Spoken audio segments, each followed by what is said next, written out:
Hi, in this part I am going to discuss a very important phenomena of light, that's total internal reflection. So total internal reflection certain conditions meet होने पे ही होगा, otherwise नहीं. तो first जो important condition है that's की light जो है denser to rare medium enter करना चाहिए, डेंसर मीडियम से रेयर मीडियम में जाना चाहिए, तभी टीआईआर का फिनोमेना देखने को मिलेगा. अगर light rare to denser medium में जा रहा है तो टीआईआर नहीं होता है. देखिएगा, इसमें हमने कंसिडर किया यहाँ पर अपने पास में जैसे एक लाइट रे मैंने सोर्स यहाँ पे कंसिडर किया, लाइट सोर्स कुछ पॉइंट्स मैंने ए बी सी डी पे यहाँ पे कंसिडर किया. हमें पता है कि लाइट रे जब आपके पास में डेंसर टू रेयर मीडियम जाता है तो अवे फ्रॉम नॉर्मल बैंड होता है, और अगर रेयर टू डेंसर मीडियम आएगा देन वो टुवर्ड्स नॉर्मल बैंड होता है. तो यहाँ पे ये लाइट रेज अपने पास में डेंसर, मान लीजिए ये ग्लास हो सकता है या कुछ वाटर टैंक हो सकता है, वहाँ से बाहर निकल रहे एयर में मान के चल रहे हैं. ये हमने कंसिडर किया रेयर मीडियम जिसका रिफ्रैक्टिव इंडेक्स N2 लिया, और डेंसर मीडियम जिसका रिफ्रैक्टिव इंडेक्स N1. तो यहाँ पे मैंने कंसिडर किया कि ये एंगल ऑफ कुछ रिफ्लेक्श एंगल ऑफ इंसिडेंस था, इसके corresponding angle of reflection R1. फिर angle of incidence other point के लिए कंसिडर किया तो एंगल ऑफ इंसिडेंस इंक्रीज होगा, एंगल ऑफ रिफ्लेक्शन भी इंक्रीज होगा. ऐसे देखा कि एक पॉइंट पे अपने पास में एंगल ऑफ रिफ्लेक्शन की वैल्यू 90 डिग्री होगी, बिकॉज आप अगर देखेंगे यहाँ पे N1 इंटू आपके पास में साइन आई इक्वल्स टू कितना हो जाएगा, N2 इंटू साइन आर. अगर ये अपने पास में 90 डिग्री हो गया देन यहाँ पे N1 साइन आई की वैल्यू N2 के इक्वल. तो ये जो पर्टिकुलर एंगल अपने पास में आएगा जिसपे कि एंगल ऑफ रिफ्लेक्शन की वैल्यू 90 हो जाएगी, ये हम बोलें कि लाइट रे इमर्ज आउट होगी जस्ट ग्रेजिंगली. इस एंगल ऑफ इंसिडेंस को हम बोलते हैं क्रिटिकल एंगल. तो ये आपके पास में जैसे हमने कंसिडर किया I1 I2 I3, angle of incidence को जब ग्रेजुअली इंक्रीज कर रहे हैं तो एंगल ऑफ रिफ्लेक्शन भी इंक्रीज हो रहा है. एक पर्टिकुलर एंगल ऑफ इंसिडेंस पे एंगल ऑफ रिफ्लेक्शन है 90 डिग्री हो जाएगा, और we say the light rays emerges out grazingly. ये पर्टिकुलर एंगल ऑफ इंसिडेंस को बोलते हैं हम क्रिटिकल एंगल. तो इसको बोलते हैं हम यहाँ पे क्रिटिकल एंगल. जैसे angle of incidence critical angle से ज़्यादा होगा तो पॉसिबल नहीं है मैथमेटिकली वो इक्वेशन स्नेल्स लॉ होल्ड करना कि 1 इंटू आपके पास में साइन आई सी, या हमने कंसिडर चलिए N1, तो मैं बोलता हूँ कि N1 इंटू साइन आई जो कि ग्रेटर देन आई सी हो जाए इक्वल्स टू N2 इंटू आपके पास में साइन जैसे 90 हो चुका था. अब अगर इसको इंक्रीज करेंगे अपने पास में तो ये वैल्यू अपने पास यहाँ पे इनवैलिड केस आ जाएगा. तो यहाँ पे बेसिकली क्या होगा, रिफ्लेक्शन यहाँ पे नहीं होगा. लाइट रे जो है अब क्या होगी, रिफ्रैक्शन ना हो करके लाइट रे वापस से इधर की तरफ आ जाती है. टोटल इंटरनल रिफ्लेक्शन इसलिए बोल रहे हैं बिकॉज इस पर्टिकुलर कंडीशन में अपने पास में जितना भी लाइट इंसिडेंट हुआ था सब रिफ्लेक्ट हो जाता है. अदरवाइज जनरली इन केसेज में हम क्या कंसिडर करते हैं कि कुछ पार्ट रिफ्लेक्ट हो रहा है तो कुछ पार्ट जैसे रिफ्रैक्ट हो रहा है, कुछ पार्ट रिफ्लेक्ट भी हो रहा होगा, बट इस पर्टिकुलर एंगल ऑफ इंसिडेंस पे टोटली रिफ्लेक्शन होगा. जनरली हमें पार्शियल रिफ्लेक्शन रिफ्रैक्शन का केस नहीं देखते, बट ये कंडीशंस हमेशा रहती हैं कि पार्शियल रिफ्लेक्शन होगा, रिफ्रैक्शन होगा, बट इस पर्टिकुलर कंडीशन में कोई रिफ्लेक्शन नहीं होगा, सब क्या होगा, रिफ्लेक्शन हो जाएगा यहाँ पे.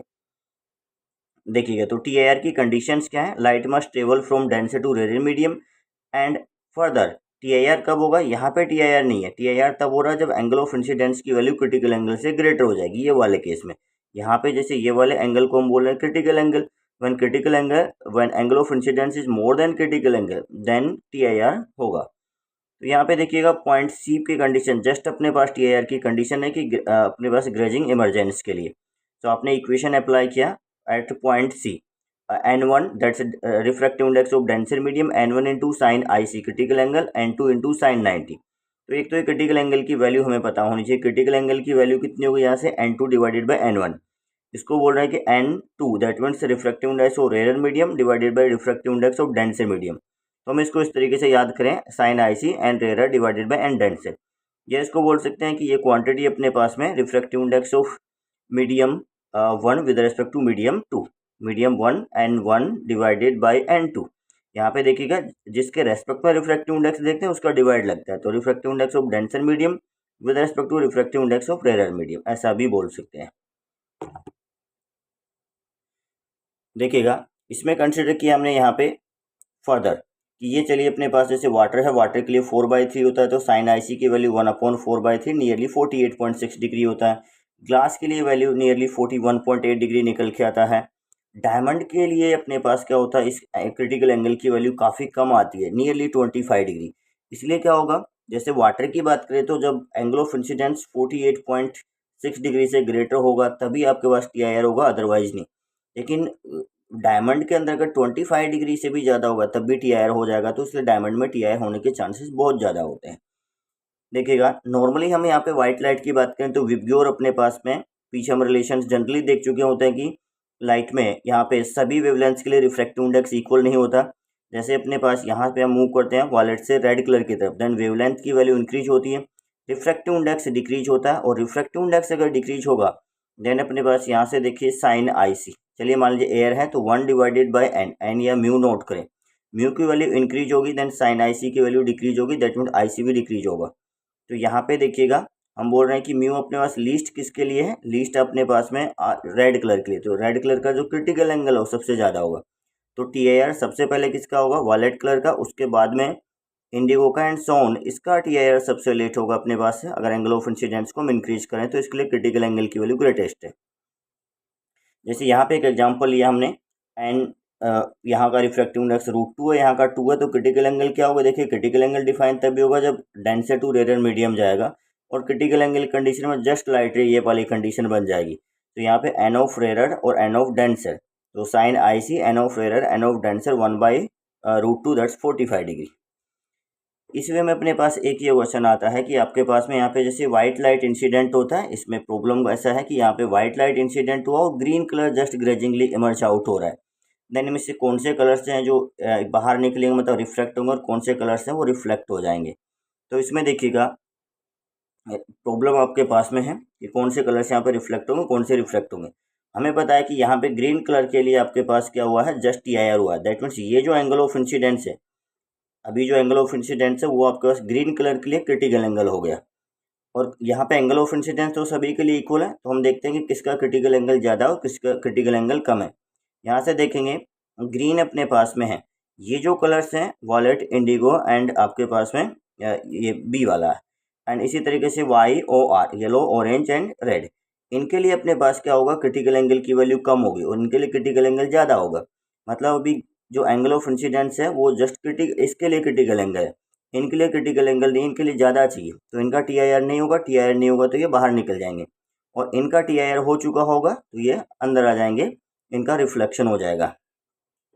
जैसे मान लीजिएगा कि ग्रीन कलर के लिए अपने पास में 40 डिग्री है, तो अभी रिफ्लेक्शन दैट मीन्स इंसिडेंस कितने पे हुआ, 40 पे हुआ है, और यहाँ से अगर देखें हम तो इनके लिए जो क्रिटिकल एंगल है 40 डिग्री से ज़्यादा होगा, मतलब अभी जो इंसिडेंस 40 डिग्री है वो लेस देन क्रिटिकल एंगल है, तो टी आई आर नहीं होगा, जबकि इनके लिए आपके पास क्या हो चुका है, एंगल ऑफ इंसिडेंस की वैल्यू क्रिटिकल एंगल से ज़्यादा हो चुकी है, तो इनके लिए अगर ट्राई करेंगे तो इनका टी आई आर हो गया होगा।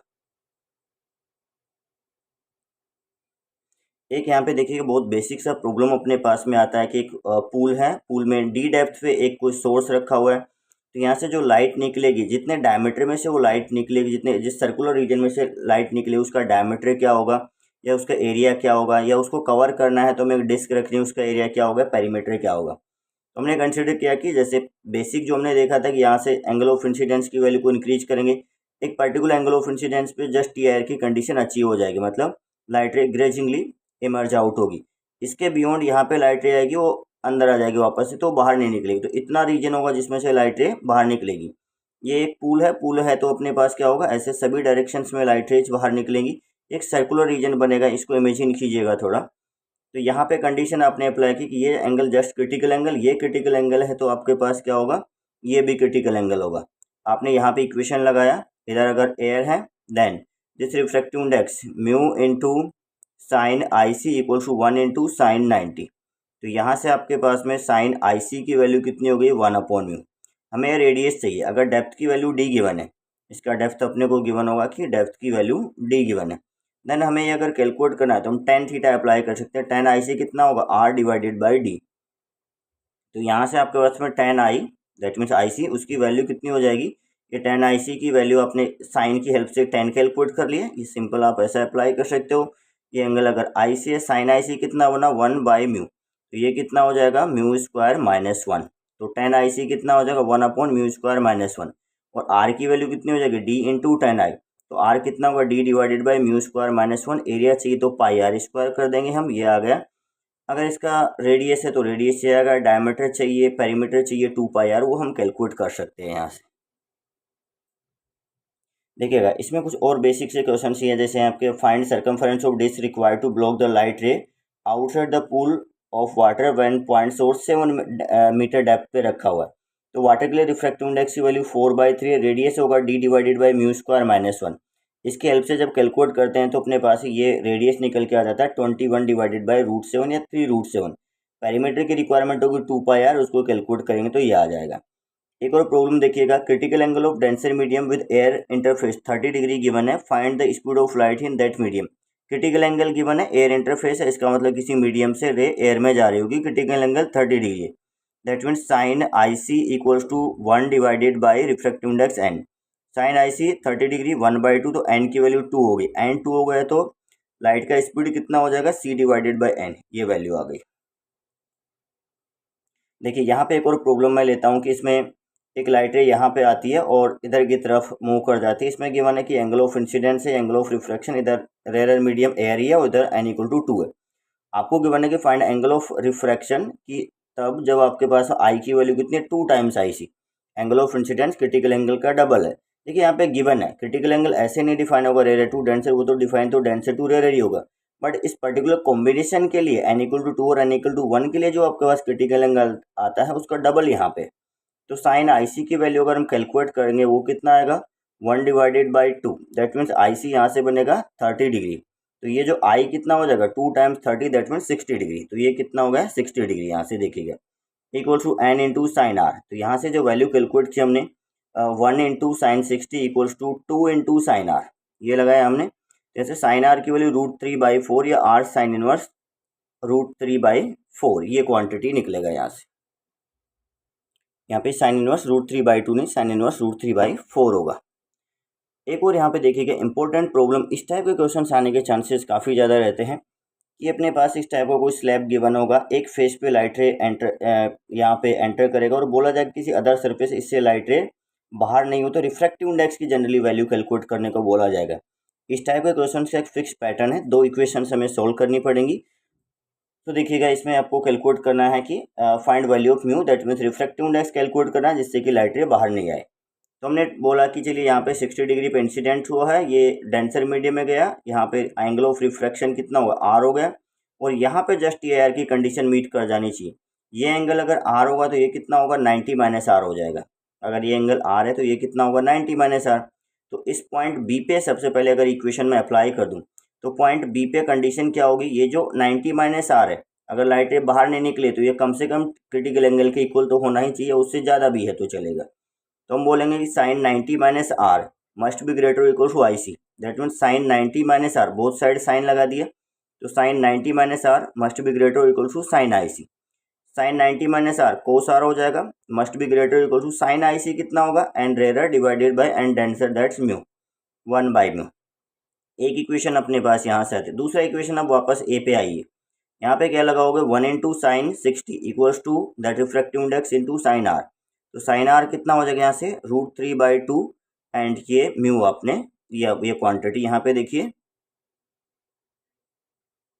यहाँ पे देखिएगा जो साइन 60 है वो √3/2, तो साइन आर कैलकुलेट करते हो √3/2 डिवाइडेड बाई म्यू, ये क्वांटिटी आ गई। अब या तो ऐसा कर सकते हैं कि वो कोस आर था, यहाँ से इसको पुट कर दो आप 1 minus sine square R must be greater equal to 1/म्यू, और ये साइन आर की वैल्यू यहाँ पुट कर दो, या फिर दोनों इक्वेशंस को स्क्वायर करके ऐड कर देंगे। स्क्वायर करके ऐड करेंगे तो cos square R plus sine square R must be greater equal to 1/म्यू एंड √3/म्यू, 1/म्यू स्क्वायर एंड √3/2 म्यू स्क्वायर, ये क्वांटिटी आएगी, ये 1 हो जाएगा। और इसको सोल्व करेंगे तो 1 यहाँ से देखिएगा 1/म्यू स्क्वायर, एंड ये 3/4 म्यू स्क्वायर, ये होगा 7 divided by 4 mu square. Mu की वैल्यू आ गई ग्रेटर और इक्वल टू √7/2। तो मिनिमम वैल्यू म्यू कैलकुलेट करने को बोला जाए तो आंसर क्या होगा, √7/2।